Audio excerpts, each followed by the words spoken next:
इस कंडीशन में कि सरकार ये करने नहीं सकता है कि थोड़ा माँ को 20% पेंशन दिया जाए।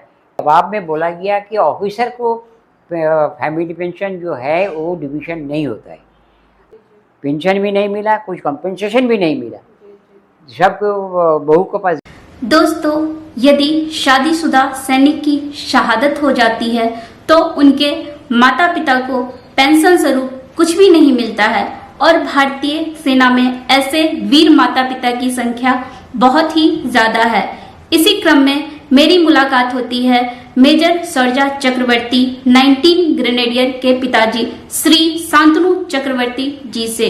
उनके बेटे 29 सितंबर 2006 को वीरगति को प्राप्त कर गए थे और उस वक्त उनके बेटे शादीशुदा थे, जिस कारण मेजर सर्जा चक्रवर्ती के माता पिता को पेंशन नहीं दिया जाता। तो आइए दोस्तों, अभी बात करते हैं मेजर सर्जा चक्रवर्ती के पिताजी श्री शांतनु चक्रवर्ती जी से इसी संदर्भ में। मैं शांतनु चक्रवर्ती लेट मेजर शौर्य चक्रवर्ती का पिताजी। मेरा एक ही लड़का था, वो आर्मी में आए थे। आर्मी में कारगिल वॉर भी अटेंड किए हैं। कारगिल वॉर अटेंड करने के बाद अभी एविएशन में शिफ्ट हुआ। मेजर रैंक में जाने के बाद एविएशन में बहुत काम करते थे। उनको भेजा गया नासिक में कुछ हेलीकॉप्टर इंस्ट्रक्टर्स कोर्स करने के लिए। उधर उनको देहांत हो गया, हेलीकॉप्टर क्रैश हो गया। उन लोग को 2 बजे तक ड्यूटी जाता था, 1:30 बजे ड्यूटी करने के बाद फिर उन लोग को दोबारा क्यों भेजा गया उस दिन मालूम नहीं। कैसे हेलीकॉप्टर क्रैश हो गया वो भी मालूम नहीं, वो भी कुछ बताया नहीं। उसे बोला वो हादसा हो गया। तो या एक ही लड़का जब भी था, उनको पेंशन तो बहू को ही मिलता है। बहू जितना दिन शादी नहीं किया था, हम लोग भी कुछ नहीं बोला। शादी करने का बाद 2010 में वो दूसरा शादी भी की और बाहर रहने के लिए गया है। वो भी शादी की एक आर्मी ऑफिसर के साथ ही।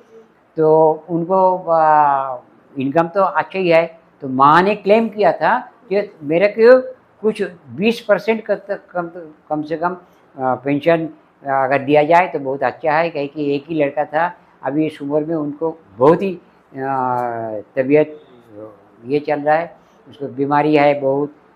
फिर भी सरकार ने नहीं सुना है। बोलते हैं रीमैरिज करने से भी फैमिली ये नहीं, पेंशन डिवीज़न नहीं होएगा।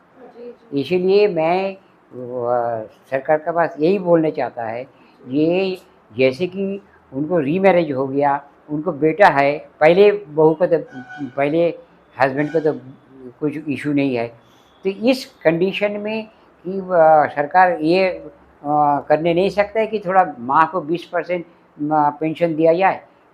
जी, तो मतलब अभी आप क्या चाहते हैं उनके बारे मैं में? चाहता है उनको माँ को, ऑफिसर को माँ का जो डिमांड है, मैंने रिक्वेस्ट जो है, डिमांड नहीं बोलेगा, रिक्वेस्ट जो बोलेगा, रिक्वेस्ट जो है उसमें से उनको अगर कुछ मॉनिटरी हेल्प किया जाए, कुछ पेंशन से कुछ भी पोर्शन उनको दिया जाए तो उनको तसल्ली होएगी।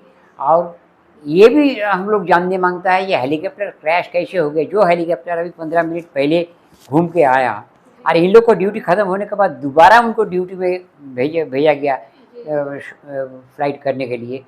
वो कैसे हेलीकॉप्टर क्रैश हो गया, क्यों नहीं उसको प्रॉपर चेक करके भेजा गया।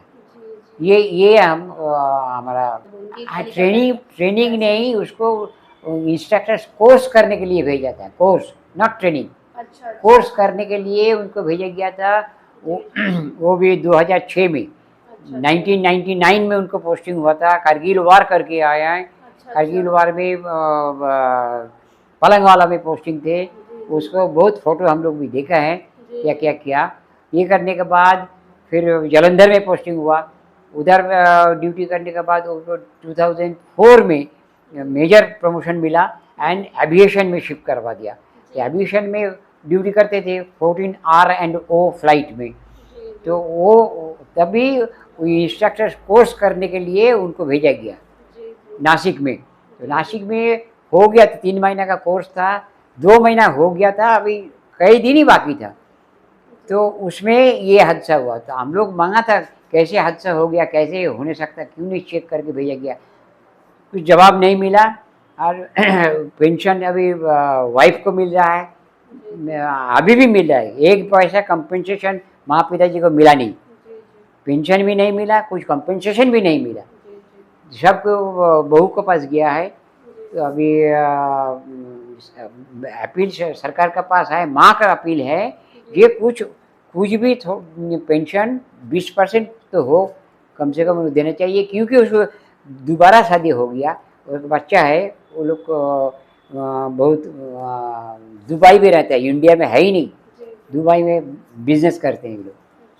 यही मेरे को बोलने का है। सरकार के पास मांग ऐसे किया कि हम लोग मेरा वाइफ ने जो अपील किया था उसके जवाब में बोला गया कि ऑफिसर को फैमिली पेंशन जो है वो डिवीज़न नहीं होता है।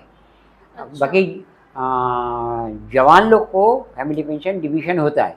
ये पैरिटी क्यों ऑफिसर को नहीं होएगा, क्यों उन लोग को ही खाली होएगा? ये अगर रूल है तो रूल कुछ बदलने सकता है कि सरकार की नहीं, यही मेरा पूछना है। मतलब भारत में, इंडिया में कहा गया है कि जननी और जन्मभूमि स्वर्ग से भी श्रेष्ठ है। हाँ। लेकिन यहाँ जननी का ही कोई उनके बेटे अपने हक के लिए हाँ। जिन्हें वो जना हुआ है, Correct। उन्हें कुछ भी नहीं मिल रहा कुछ है। भी नहीं मिल रहा, कुछ भी नहीं मिल रहा है। वो भी जबकि आप 80+ हो चुके हैं, आप 80 साल के, हाँ। फिर भी आप ये महाराष्ट्र से आप यहाँ आए हुए हैं हाँ। स्पेशली ये बोल बताने के लिए एक फोरम बन गया। वो फोरम में मेरा ये वक्तव्य रखने के लिए मैं इधर आया था।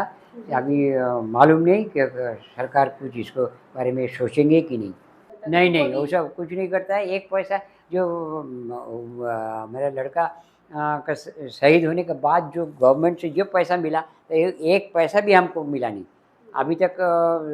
पेंशन भी जो आता है सब उनको ही आता है, और 2006 के बाद उनको पेंशन भी बहुत ज़्यादा हो गया। हम तो उसको पहले ही रिटायर किया, हम लोग को तो पेंशन भी कम है। आपको मतलब कितने साल से बहू आपके कांटेक्ट में नहीं है?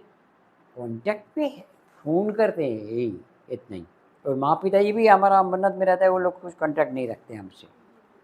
दोस्तों, आपको क्या लगता है कि शादीशुदा सैनिक की यदि शहादत हो जाती है तो उनके माता पिता को पेंशन मिलना चाहिए या नहीं मिलना चाहिए?